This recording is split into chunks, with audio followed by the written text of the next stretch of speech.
Finally bringing my Glock 19 out to the range. I brought it out here before, I just haven't filmed it yet.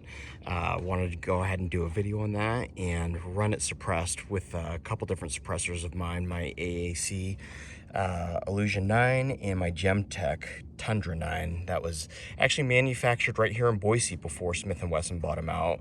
I've talked about my Glock 19 build a little bit in a previous video. I actually found an adapter plate made by Trigicon to accommodate RMRcc on here, which is super sweet.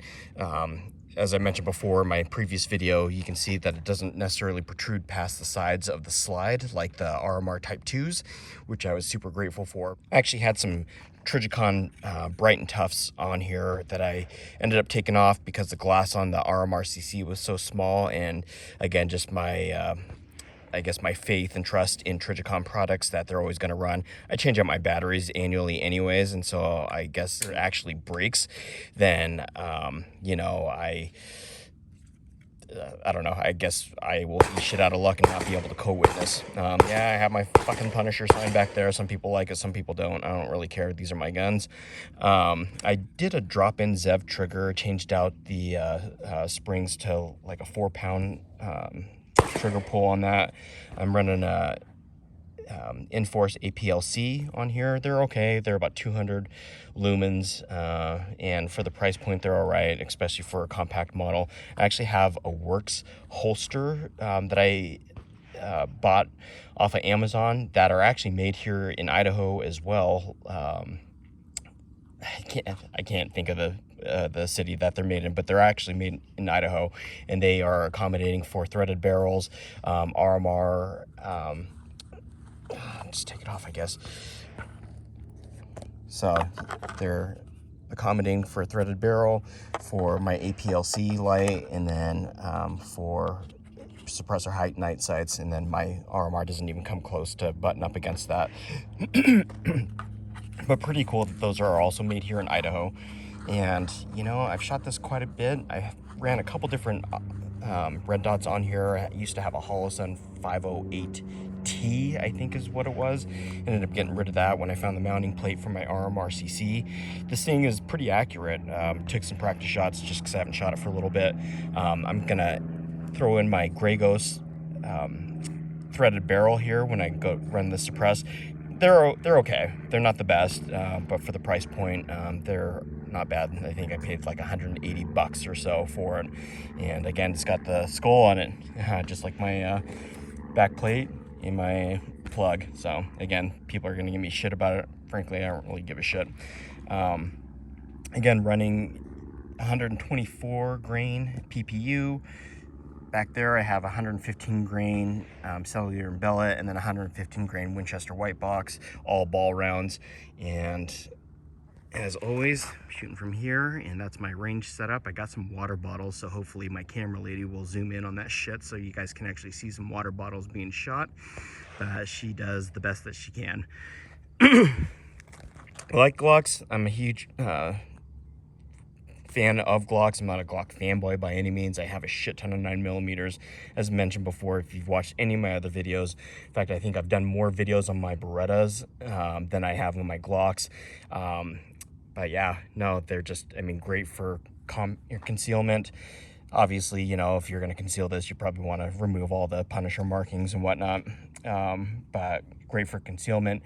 You know, the micro compacts such as the Glock 48, the Glock 43, the Glock 43X, even the Glock 26 have kind of taken over the market with their capabilities of accommodating Shield 15 round magazines and whatnot. To me, the Glock 19 is still way relevant, and you know, there's just nothing like having OEM 15 round magazines as opposed to aftermarket.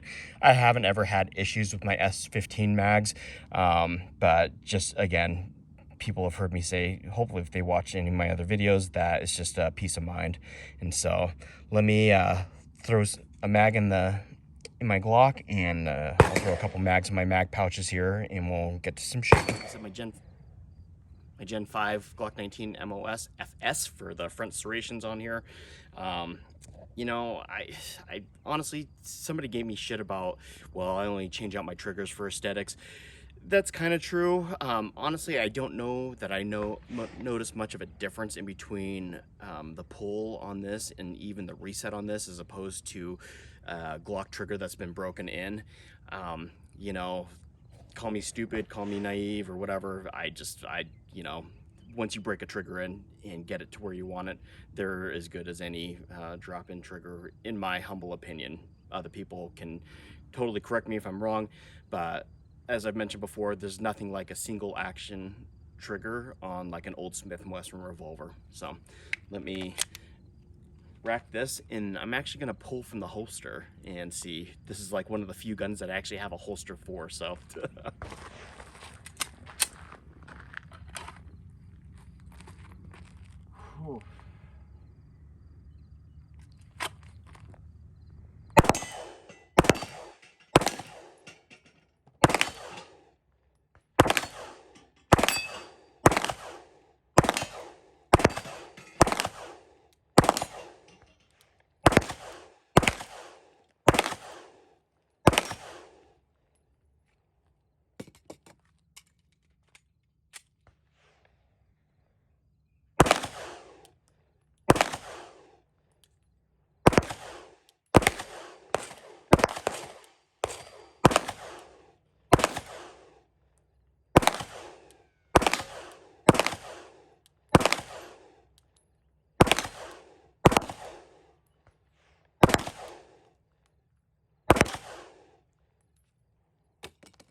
It's dead. You got it. Sweet. Well, that was pretty good in my opinion. I don't know. It's not so damn hot out here, so I feel a little bit more relaxed and not sweating all over the camera. I'm gonna go pick up trash, and reset the range. I'm gonna throw my Grey Ghost threaded barrel in this and shoot suppressed. All right, so I'm gonna start off using my Gemtech Tundra 9. And like I said, this was actually manufactured right here in Boise, Idaho before Smith & Wesson bought them out.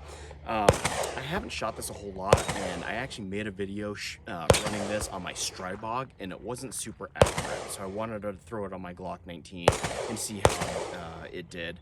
And I'm running 124 grain PPU, which I expect to be a lot quieter than the 115 grain rounds.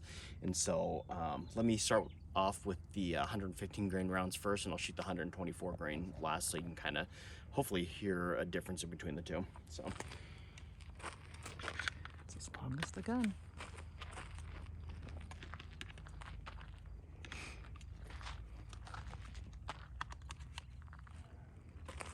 ready? Sure am. Are you? As you know, with suppressors, you get a lot of blowback and stuff. And so, and they're not always the most accurate anyway, so you kind of have to adjust to it. But when I was running this on my Strybog, it was like way off. And so I don't know if that was the difference between the CC or just me being the stupid shooter. Could be the shooter. Yeah. Just saying. Yep.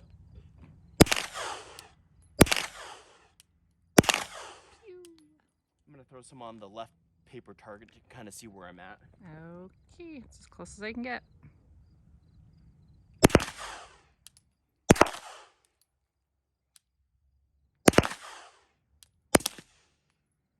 Are you even hitting it? I can't tell. Doesn't look like it there, sir.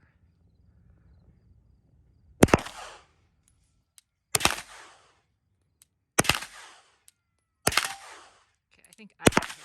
Oh, look at that, you got one. Yeah, I can't see that. You got one. Woohoo. Nice. Again, 115 grain cellular and bellet. I'm just gonna shoot steel. Oh, all right. Chicken.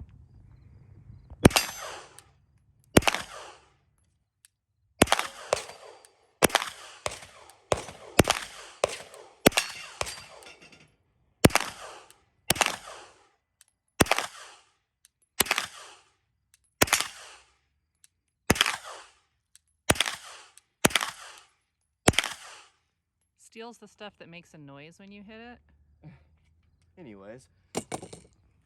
Alright, let me try the paper target again, the left one.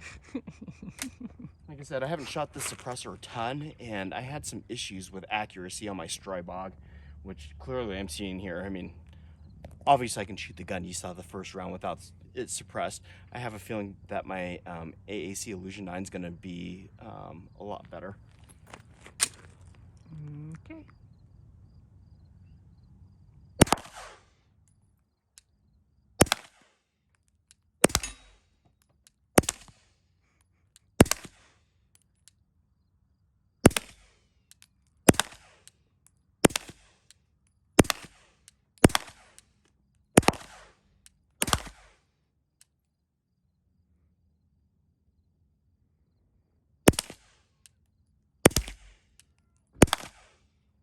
Wow.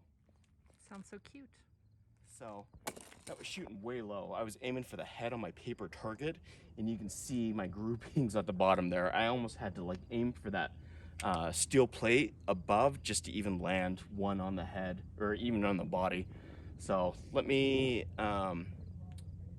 reset the one target that I fucking hit, and I'm gonna change out suppressors, reload, and see if my AAC is a little more accurate. Alright, so I threw my AAC Illusion 9 on here. If you guys haven't watched any of my other videos, this is kind of like an awesome ring in the fact that the bulk of the suppressor kind of hangs low. And so it's really nice when I had my M9A3 that I was able to run this without like throwing on suppressor height night sights. And not that I need it for this because I'm running my Trijicon RMRcc, but I have a feeling that this is going to be a bit more accurate. I've shot this quite a bit on like my P10C suppressed, and fairly accurate on my Strybog as well. As you know, after like 5 or 6 rounds, your suppressor kind of starts loosening up and unthreading itself. I can't think of the word right now. And so, after like 7 rounds or so, I have a rag in my pocket because they get hotter and shit, just to make sure that it's not coming off. And I did check my mount and my RMR just to make sure that that is still good, still solid and tight. My humble opinion, the FN 509 Tactical has the best mounting plate for optics, in my opinion. They have an O-ring which adds pressure to the screws, and so they don't like back out as much as what you typically would. And so but again, this seems to be functioning pretty good. The mounting plates from Trijicon, running a Trijicon RMRcc on here, so let's see. Yes, let's see. Ready? Uh-huh. Sure am. All right, I'm just shooting steel, see if I can hit something this time. That'd be superlative.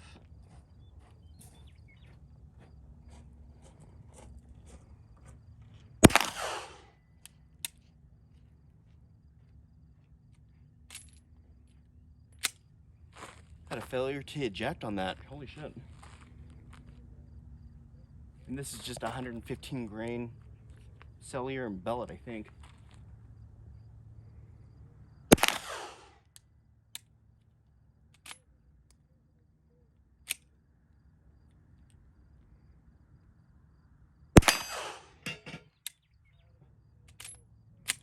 Wow. Yeah, I don't know what's going on with that. I've seen a couple YouTube videos where people were running this, and they ended up cleaning their suppressor, which helped their gun run a little better. I've always heard that, like, the more buildup and stuff like that in your baffles, in your suppressor, kind of help with the decibels, but man.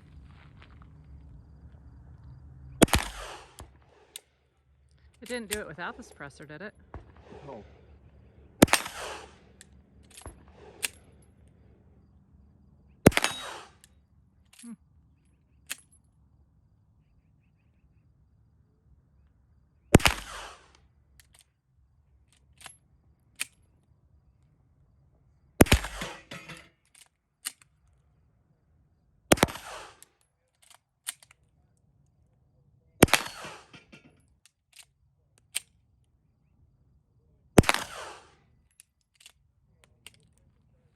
Interesting. So a bunch of failures to eject, failure to lock back. That was the 115 grain cellular and bellet. Let me try the Winchester white box to see if I have the same issues with that. I don't necessarily think it's the suppressor itself. Again, I've heard that the dirtier they get, the quieter they get, and it's okay to run them dirty. So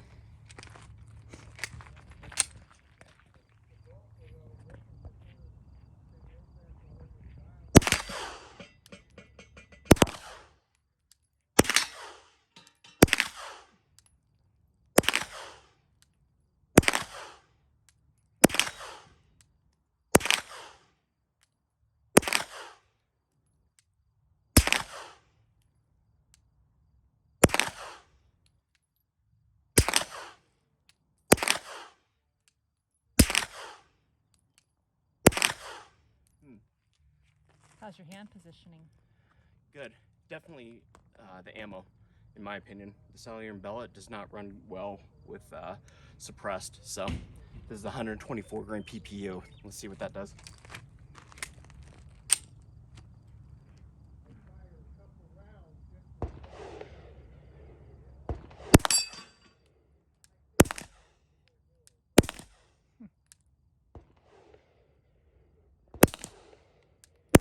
Definitely quiet.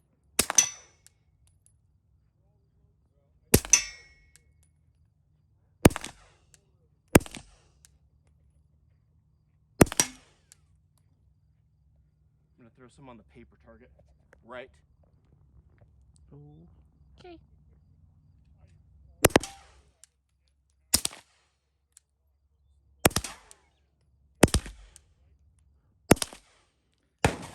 That's better. Right. Tell you what, I'm gonna throw some more PPU in this, and I have like 10 rounds left. I'm gonna throw some more on the paper targets and see if I can't get those last 2 targets down. All right, I have about 10 more rounds of that 124 grain. As you can tell, I don't know if you can hear it as well as I can, but it's way, it's a lot quieter than the 115 grain for sure. I have some 147 grain. I have like 2 boxes of that I forgot to bring out here, which I would expect to be even quieter than the 124 grain. What are you going for, paper? I'm gonna try and get those 2 metal targets, and then I'll let you know. Hi.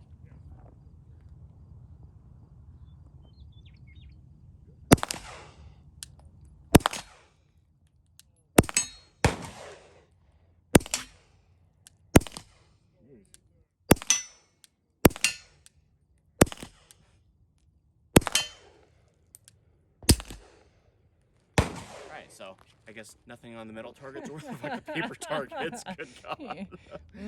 But, you know, just practice. Practice with the suppressor. Again, they're not, they're a little bit off when you throw them on your rig. Not as accurate as just shooting a standard, you know, your OEM barrel. And again, it could be the Gray Ghost precision barrel as well. Haven't shot it a lot on here. Mainly when I've ran my AAC Illusion 9, it's been on my M9E3 when I used to have it, and my Strybog. And so definitely a lot more accurate than my Gemtech Tundra 9 for sure. Thanks.